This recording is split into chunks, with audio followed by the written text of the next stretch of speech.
ready to build resiliency, create a healthy lifestyle, and overcome adversity with a warrior mindset. This is Define the Fight with Mariah Prussia. Hey everyone, welcome to this fine Monday morning. We are here on Define the Fight, and we're talking about a variety of different things. We talk about mindset, resiliency, but then also creating plans and building out things for life skills. And we are very blessed today to have an individual who has a plethora of knowledge that he's going to be sharing with us today. I was fortunate enough to meet him a couple of weeks ago out in North Carolina for the Mountain Readiness Summit, and he provided so much insight, and I wanted to make sure that I was providing that to our listeners today.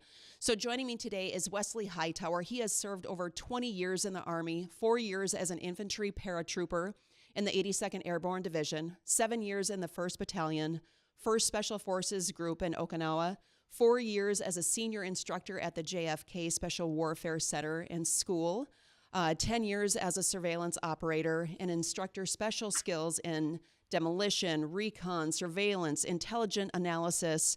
Man, there's so much more. It's limitless, and I'm excited to have him share his knowledge with you today. So Wesley, thanks for joining us today on Define the Fight. Hey, Mariah, thanks for having me.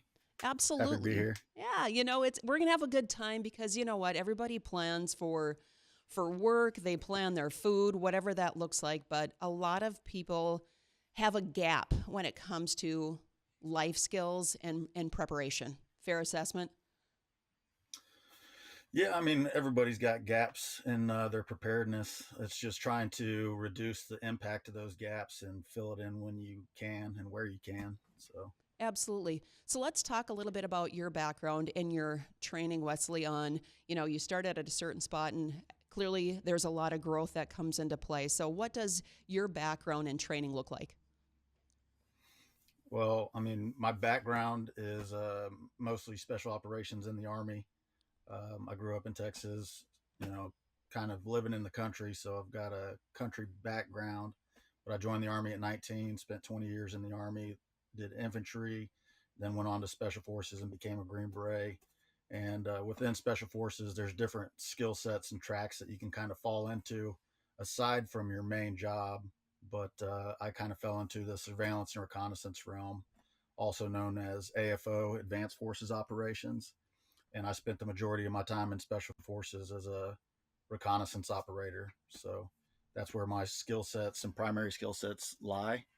And since retiring from the Army, I've built a company that focuses around those skill sets and transferring them to the folks that need them most, which is everyday Americans. So.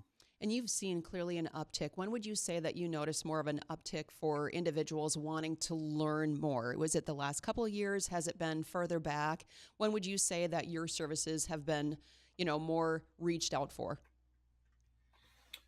I would say it was probably it was definitely noticeable after COVID took effect. I think people had the time off to like pay attention to the things that actually going on around them. So probably around 2020 during COVID. Yeah, I see a really big desire, and maybe a desire isn't the word for it, but interest in learning more. And I see it, we live out in the country, and the rural area, a lot of people, they grew up hunting, fishing, being outdoors where, you come into Fargo area, it's city, and some people haven't even gone out to visit in the country.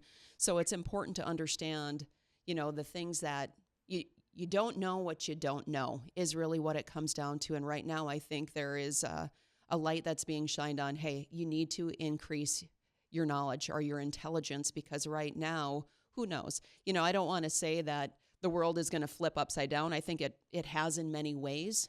But at the same point, I guess I would rather plan ahead than be behind the eight ball. Yeah, certainly.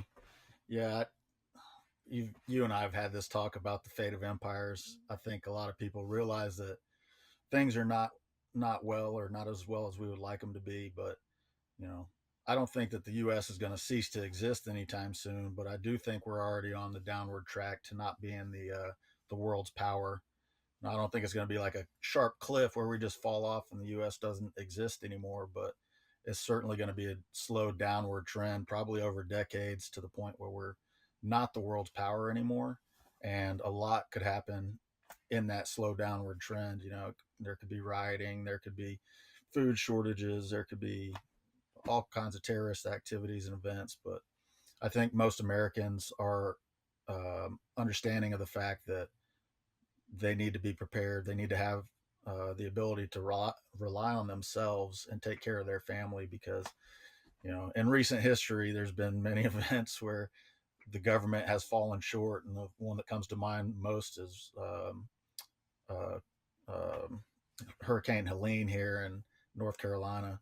FEMA fell short, fell flat on their face, and if it weren't for prepared mountain folks over in Appalachia, um, that region would have been just devastated. So, Yeah, I had an individual on my show that lives 20 minutes from the main area that was hit, and he shared a lot of different holes that happened where the time and duration to help rescue individuals turn more into a recovery mission, which is really sad and disheartening, because the last thing that you ever want to see are lives lost that could have been prevented, or at least the number of casualties could have been less than what they saw. And I know they probably haven't recovered every single individual from that with the way that the waters came through. Yeah, no, they definitely have not recovered everyone, and they never will. And that's sad. There's a lot of downside to that, like, life insurance payments, for instance. If somebody's missing, that insurance payment doesn't get paid out. And that's terrible. I know there's several hundred folks that are still missing and probably will always be missing, but the reality is, they're gone. So it's important to be able to rely on yourself and have all the things that you need to take care of your family and your loved ones, because the saying goes, no one is coming, it's up to you, it's up to us. So expect to self-rescue. And you had a great quote, and I might be quoting this wrong, that you had in North Carolina, but 1,000 days of evasion are better than 1 day of captivity. I want you to break that down a little bit, because, we're going to go into a break here shortly, and we're going to talk about, preparation, bugging out the needs. But what does that mean to you, that quote? Well, 1 day of captivity, I think of the book Man's Search for Meaning by Viktor Frankl. He was a Auschwitz prisoner, and he talks about in Man's Search for Meaning how he would just see people fall off a cliff. They would hear something like, hey, the Allied invasion is coming, they're going to be here by Christmas. And then Christmas would come and go, and then it was just a drop off. That person would die, the day after Christmas, because they had mentally lost the capacity to keep going on. And 1,000 days of evasion are better than 1 day in captivity, to me means, as long as the sun is shining on my face and I'm alive, it has the ability to get better, right? As soon as I give up the will to live, right, or I give in to capture, give in to somebody else's will, I've lost the ability to really have a say in what I'm doing, have a say in where I'm going. Yeah. I think that's a great perspective, because it leads into the fact that an individual can go to the gym every single day and just rock it out. They can eat clean, healthy, that, all of their health could be together. However, if they aren't working on their mindset, you never know how you're going to respond. I'm going to circle this back to fighting, where an individual can train, they can be a world-class athlete. You get into the cage and all of a sudden they get punched. And you can see that person be defeated. It's like the smell of blood, keep moving forward on this individual. You want to make sure that individuals that are faced in a critical situation, how are you going to respond? Where is your mind going to go? And I think that's a key thing where individuals really need to start focusing on, all of us do, is building a resilient and a warrior mindset, which takes time, but it also takes repetition, just like anything else. So we're going to go into a quick break here, Wesley, though. When we come back, I want to talk about and have you share your knowledge on what events that an individual can plan for, if, what leads up to having to bug out or leave. So we'll be back here shortly on Define the Fight. Hey, welcome back to Define the Fight. We are here with Wesley Hightower, and we're talking about what if stuff goes south. Literally. And I wrote a quote last night. I was thinking my brain goes like there's no tomorrow, especially at night. So a quote that I wrote is, fear is when you turn a blind eye to taking action within your own life. And the reality is sometimes we can get caught up in fear and it causes this motion of freezing. But how can we start releasing some of those fears? Well, facing them and providing different insight on, hey, if you don't know something about something, research, learn, grow, whether it's personally and whether it's professionally. And with having Wesley on today, I wanted to talk about potential events that may occur. We don't know. That's the reality. But at the end of the day, if you can get certain training or different knowledge, it's very important, especially right now. So Wesley, I want to talk about what different type of events could potentially lead up to an individual having to bug out or leave their premises. Yeah, so there's a bunch of different types of events. I'm sure some that I can't even mention or mention here, but weather is a big one. One that comes to mind after Helene: rioting, looting, military invasion, man-made and mass casualty events like radiation fallout or military invasion. Things of that nature can cause you to have to bug out. So it could be something even more simple like, hey, my power went out, so now I need to go somewhere else because I can't stay here in the winter. So there's a lot of different events that can cause somebody to have to bug out, but those are just some that come to mind right off the bat. So when we look at bugging out, let's just say if it's a major event that occurred, what are some of the key tips that individuals should know? And I know that some of the things that you brought up were like black and gold, doing a full area study and breaking things down. I want you to kind of break into those areas for us, Wes. Yeah, I mean, the biggest thing right off the bat is that bugging out is not something that you should do without having pre-planned. So you really need to, when we say black and gold is a military term for primary and alternate. And the general term that defines what a primary and alternate is when it comes to a place on the ground, if my home is in one location, I need two alternate locations, generally 180 degrees offset from one another, to call my primary and alternate. And the difference between primary and alternate is probably the primary place is the one that's going to be the most comfortable, most convenient, shortest distance, things of those nature. But um, again, coming back to the planning process, you shouldn't be bugging out on a whim. You need to pre-plan this and then plan for all the people and animals in your bug out group. So yeah. So when you look at that, what are some ways that individuals can start that plan? What is phase one of getting everything together so that they can move towards having another location if needed? Yeah. The first step is to think through the problem, define the problem, right? So Yeah. define the fight. Um, think through the problem first before you take any, especially financial action, right? There's a good book called Strategic Relocation that talks about, selecting the correct area, right? You really need to think through defining the problem, right? So where am I at now? Where's my primary bug out location going to be? Where's my alternate bug out location going to be? And then ensure that the places you're going are not less safe than the place you're leaving. So, yeah. Which makes sense because the thing is, too, when you're looking at North Dakota, I'm going to use that as an example, in the wintertime, moving to another location is going to be a little bit more challenging. And let's just say you don't have a vehicle. Now, if you're on foot and you're in 40-degree below zero temperatures, you've got a problem. So it's really mapping out the seasons. So when you're looking at something that's warmer, it's going to be clearly easier for individuals compared to somebody who lives in the frozen tundra. Yeah, sure. Absolutely.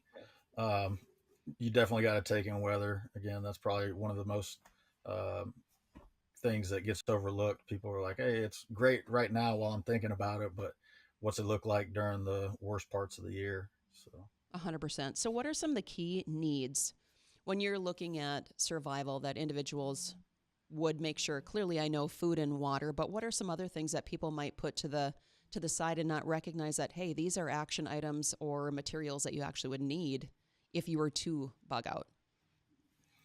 I think the most important one is a group, right? I use this saying all the time. None of us are as smart or strong as all of us. I believe that nobody can do it alone. Really, if you're doing everything alone, then what's the point? You Hmm. need to have people in your group that you trust, people in your group that you can rely on, and that you care for and that care for you. That's the number one thing that I think people kind of overlook, and they worry about preparedness and all these tools and having stuff and things, but they don't worry about having a community or a group of people that they can rely on, and bug out with. I personally don't really care for the term bug out, but that's the common one that people know. I Right. think it has a negative connotation to it. I prefer the term evasion.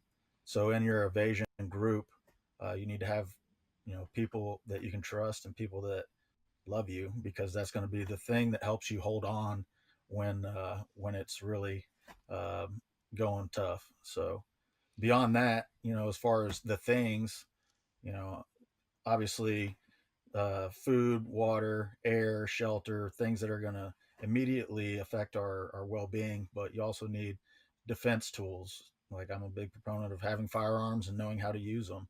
I think another thing that people commonly overlook, or they think they'll get to it later, is communications, night vision, and thermal. There's a reason that special operations soldiers use night vision and thermal to conduct all of our operations, and that's because it's a literal superpower. Like, if I can see you at nighttime and identify you before you see me, I've got an unfair advantage, and I'm not trying to be in a fair fight when it comes to my life and my life of my loved ones. I want an unfair advantage every time. So Absolutely. I want to circle back to the group. So, when you're looking at not having the lone wolf mentality, I wholeheartedly agree with you. But what are some different things that are important to help train individuals within that group? Because here's the thing is, you can have the individual that has all of this knowledge, is resilient, and then you have clearly individuals that might not be as resilient, might be, I don't want to say a threat or a weak link, but at the same point, you're never going to be equal across the board. What are some different things that can be incorporated into that group to help raise the bar on, strength, on mindset, on all of those different components? You're like, okay, let me think on this one. no, I'm done thinking. There's a Japanese term called misogi. Misogi is basically it's an event that causes intentional struggle, right? I think the best thing to build a group is shared suffrage.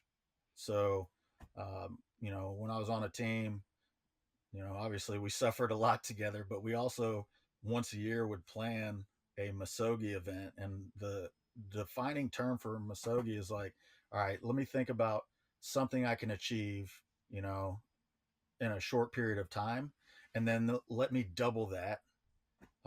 And the goal is to not be able to achieve it, right? If it is so difficult that I pretty much am not going to be able to achieve it, it's gonna be difficult. It's gonna hurt, and that's the entire goal, is to induce that shared suffrage, because suffering is one of the things that builds tight groups.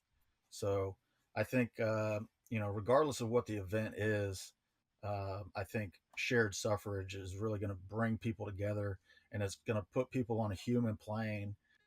It's going to the fact that this person's stronger in this and this person's weaker in this, but it causes you to care for one another, which is going to draw you guys closer together. So yeah, Masogi I think is a good annual event, or even if you can do it every 6 months, I think that's a good thing. There's a book called The Comfort Crisis, written by a dude named Michael Easter. And when people ask me, what's one book I got to read, that's always the first one that I share with them, is The Comfort Crisis by Michael Easter. And he goes into a lot of different modalities of health and wellness in that book. But one of those that I took away was the Masogi type event, and we liked it so much that we implemented it on an annual basis when I was on a team. So That's awesome. And I love the fact of, you know, doing something prior to something actually happens. It's, the fear of the unknown, but then you put yourself into that actual fear of like, okay, well, I'm failing, but at the same point, I'm still going to make sure that I'm moving forward on this. I went through Mark Devine's SEAL. He did different SEAL training for civilians where it was a 12-hour crucible, 5-hour crucibles, and we did that for like a full year. And it put me through a point of, okay, where's my mind going to go? And then I'm working with complete strangers where there was 30 of us. Not all 30 of us lasted, but, being the only female and then 29 men, it was like, I'm not going to fail in this, right? We're going to work together all the way through. But it was crazy because it was 30 degrees temperature up in California in the mountains. It was raining, it was cold, and you're diving headfirst in and out of ice baths, rucksacks, you're doing the Murph, all of these different things. But man, we suffered together and we made it through together. And it was very empowering because every single person that signed up for that crucible was trying to define and find their red line. And some people clearly hit their red line, and whether it was a medical release or the fact that they just said, hey, I'm done, totally cool. But it was very powerful. And I highly recommend that individuals put themselves in situations and scenarios that they can feel with that pain or that questioning of yourself. Can I move forward with other individuals? We're going to go back here into a quick break, Wesley, but when we come back, I want to talk about the communication factor that you had mentioned, because I know you did a lot of stuff at North Carolina as well. So we'll be back here shortly on Define the Fight. Hey, welcome back to Define the Fight. We are here with Wesley Hightower, who clearly has a lot of experience in this industry. When we're talking about survival, we're talking about life skills. Prior to going to the break, I wanted to talk back and circle back to communication. You had mentioned night vision, thermal vision, and I know that was one thing that was mentioned at the summit. And breaking that down in regards to the importance and the differential between night vision and then also thermal for the listeners. Yeah, so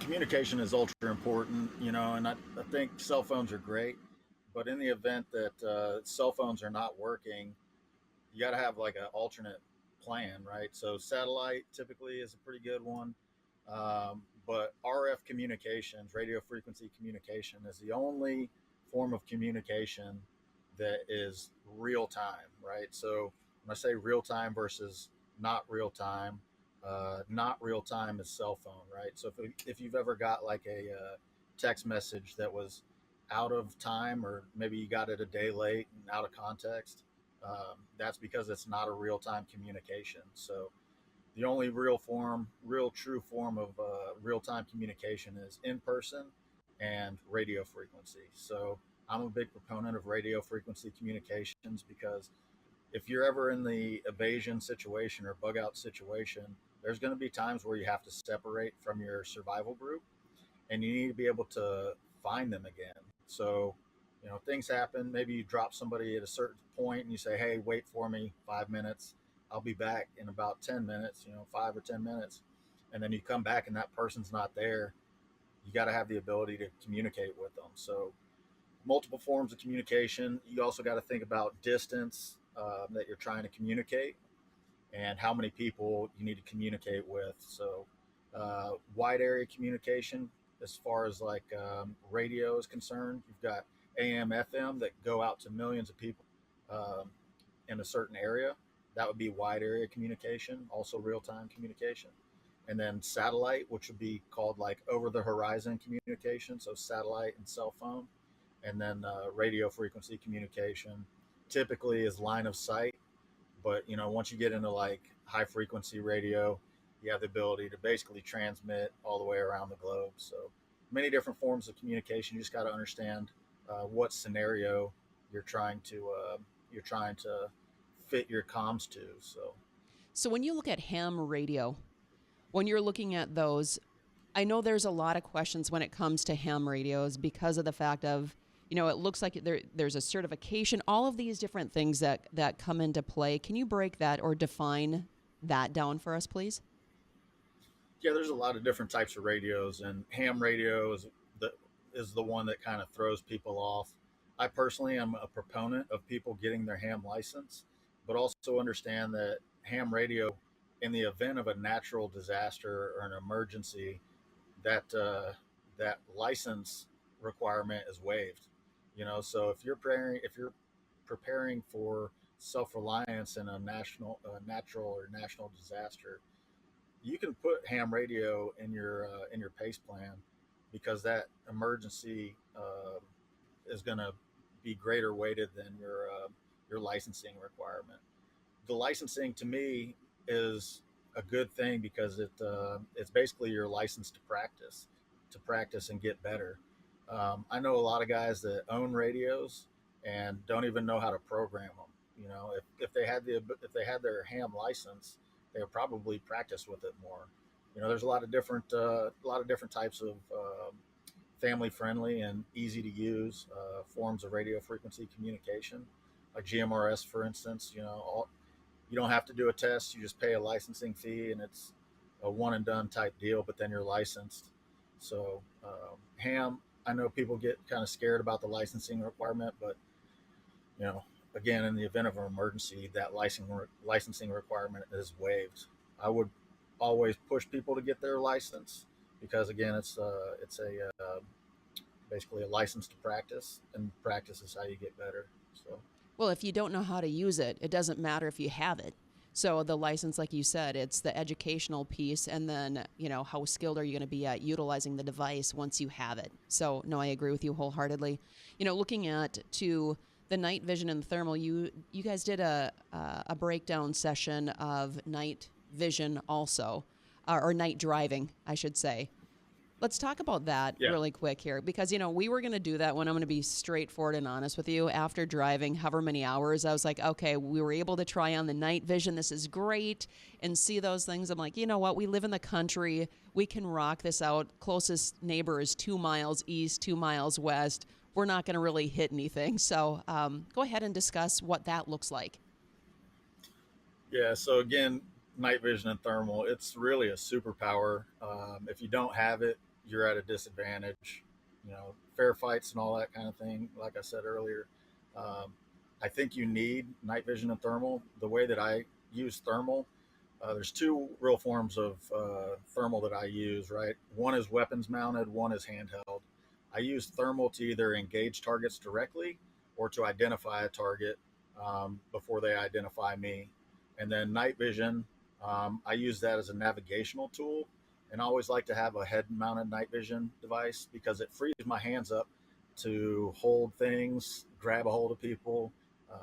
If I need to shoot something while wearing my night vision, my hands are free to grab a weapon and engage a target. But yeah, I think there's three different uses, right? You got your navigational aid with night vision, thermal.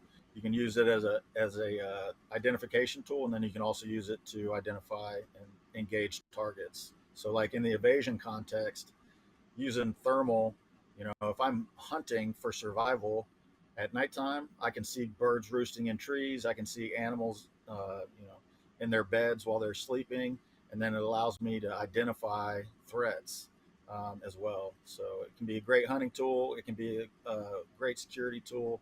And it's, one that people are kind of hesitant to buy, because either they don't know, or they're worried about the financial investment of buying a device. But, again, it's a superpower. There's a reason special operators use night vision and thermal and do all our work at night. It's because it gives us such an unfair advantage. Now, when I went to the presentation on night vision, he spoke about white light and green light. In regards to individuals when they're looking at purchasing. And I think he, correct me if I'm wrong, he leaned more towards white light unless somebody was colorblind or couldn't see green and red. Does that ring a bell at all?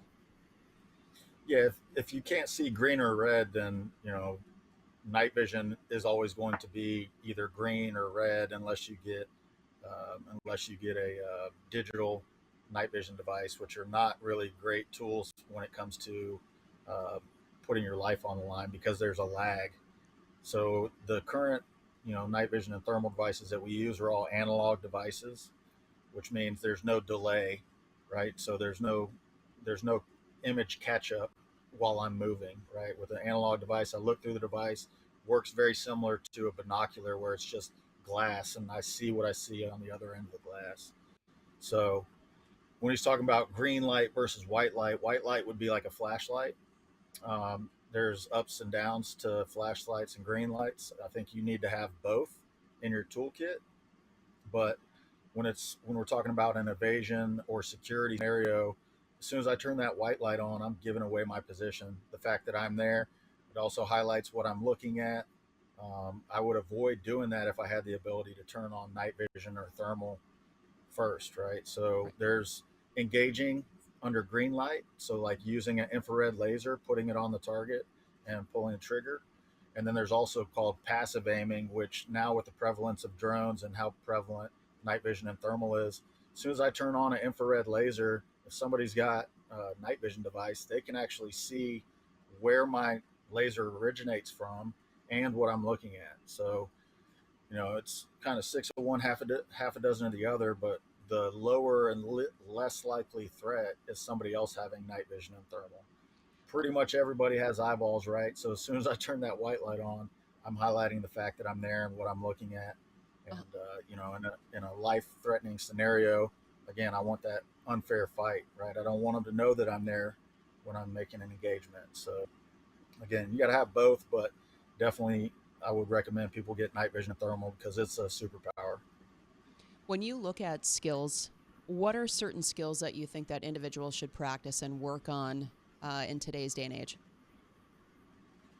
What skills should they practice and work on? I would say probably first and most important is physical fitness. If you're too tired to even get to the objective or get to the X, it's not going to matter how well you shoot. It's not going to matter, how good your communication or medical skills are. Your body is your first line of defense. It's the best and most important weapon in your arsenal. So you need to really take care of your body, right? Exercise on a daily basis. Do your best to eat healthy and get good sleep, good restful sleep. I think having a good sleep environment is super important and cannot be understated. But yeah, first and most importantly is take care of your body. Beyond that, I think you need to have some fighting skills. So some type of MMA, whether it be jujitsu or boxing or kali or whatever it is, you need to be able to use your body to take on a threat. And then beyond that, you're starting to get into more of the tactical skill sets like shooting on a flat range out to 300 meters. Then you get into like long range shooting, pistol shooting. And once you've kind of, you know, got a good foundation, then it's time to get into infantry and small unit tactics. I think there's a there's a good enough level on everything, right? Because there's so many skill sets that you need to have at least a base level on, and people will get target fixated on one thing and neglect some of the other things. For instance, fighting is a good one, right? We've got people that are so good at fighting, but yet they lack knife skills, they lack pistol skills, they lack rifle skills, they lack tactics.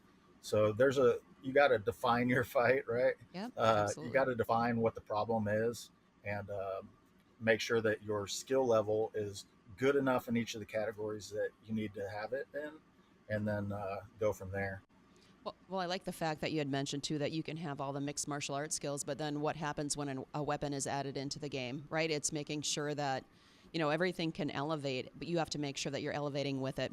We're going to go into a quick break here, Wesley, but when we come back, I want to talk about your business and what you're currently doing to help civilians and individuals just get ready to knock it out in life and define their fight. So we'll be back here shortly with Wesley Hightower on Define the Fight. Hey everyone, welcome back to Define the Fight. We are here with Wesley Hightower. And when you go through years and building experience, building knowledge, it's important to make sure that we understand that, yeah, you can work for, yes, the government, for other individuals, but you also build up to the opportunity to creating your own. So that's what I want to talk about, Wesley, is let's go into your business and what you provide to individuals. Cool. Yeah, I appreciate that. Yeah, my company name is Rally Point ISR Solutions.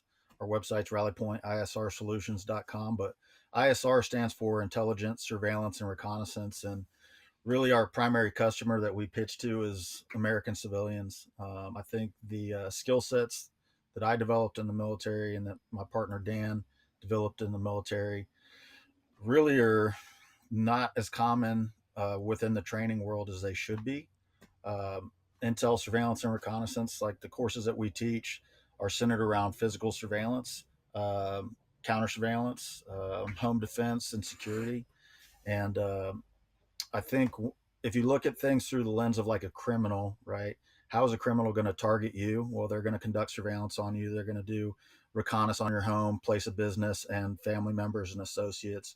And then they're going to take advantage of you in your most vulnerable times. So our course curriculums that we teach are really centered around defining what it is that criminal and terrorist organizations are doing, and then how can we develop and implement countermeasures for the regular American homeowner. So, what does the length of the course or the frequency of that look like for an individual? So, they reach out to you and they're like, "Hey, I want to take part in your course or your seminar." What does that look like on average?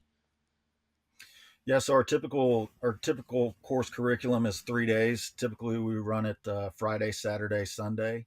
Um, we do also do custom course solutions, and we can like travel. We travel a lot when people request, but if you need a custom solution and whatever you want done is not readily available on our website, just send us a message through the website, and we'll put together a curriculum that fits and really suits your needs. But yeah, our typical courses are 3 days in length: Friday, Saturday, Sunday. Typically, we teach physical surveillance and close target reconnaissance on the most lock vulnerability and bypass techniques. Um, on the most frequent, those are our three that we teach most commonly. CTR is the one that I think really opens people's eyes up. They say, "Hey, this was life changing for me. I am now going to look at the world differently after having attended this course." And I've heard that from several students about our course curriculums and other courses that we teach as well. But that to me, when a student tells me, "Hey, man, this was life changing, I'm going to look at the world differently from this point on," that's how I know I'm doing the right thing, right? I'm using my skills for good, and I'm doing what I'm supposed to be doing. So Well, I know attending a couple of your outbreak or breakout sessions, you have so much knowledge. It's unbelievable when we're going through talking about locks, so on and so forth, and then profiling, looking and being able to identify, what is the likes of this individual, what are their mannerisms, just by looking at the items that were laid out on the table. And most people aren't going to pay attention to the details. They're just like, oh, okay, they've got some magazines, or oh, they have this laying it down there. So I think it's very important when you're talking about it. It is very eye-opening because if you aren't looking for something, you're just going to walk by like it's not a big deal, but you could be missing something that could be a extremely high threat if you aren't keeping your eyes open. yeah, and that's really what we're highlighting.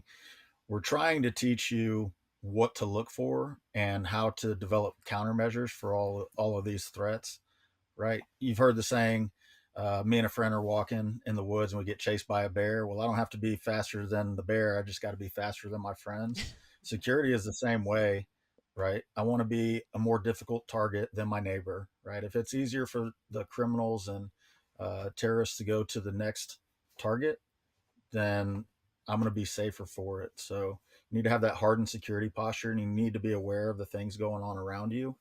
And I really feel that our course curriculums do help people wrap their brains around how they're vulnerable and where they can better improve their security posture. And that's great. And I think it's highly needed because right now, when individuals have cell phones, they're walking around like there's nothing around them. There's no threats. You see people in parking lots. You see them in stores. I teach at the college, and every single person's head is down. I'm like, man, you have no idea. Like, you are a bullseye. So many people, you've got this target directly on your back. So I think it's great, not just from that perspective, but then also looking at within the home and different areas that they can improve. So Wesley, I want you to share your website one more time so individuals can get that from you, please. Yeah, our website is www.rallypointisrsolutions.com.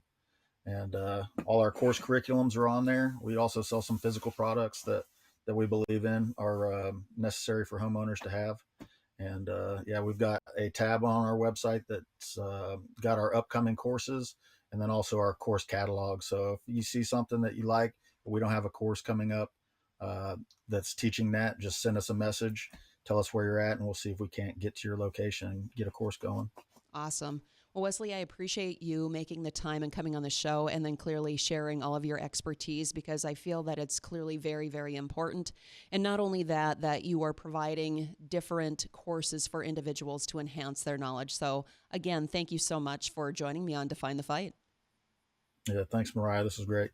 Absolutely. All right. So until next week, every single day that you have the opportunity to create healthy and positive choices within your life, but also until you define the fight, how do you expect to win the fight? So go out there and win that fight. We'll see you next week.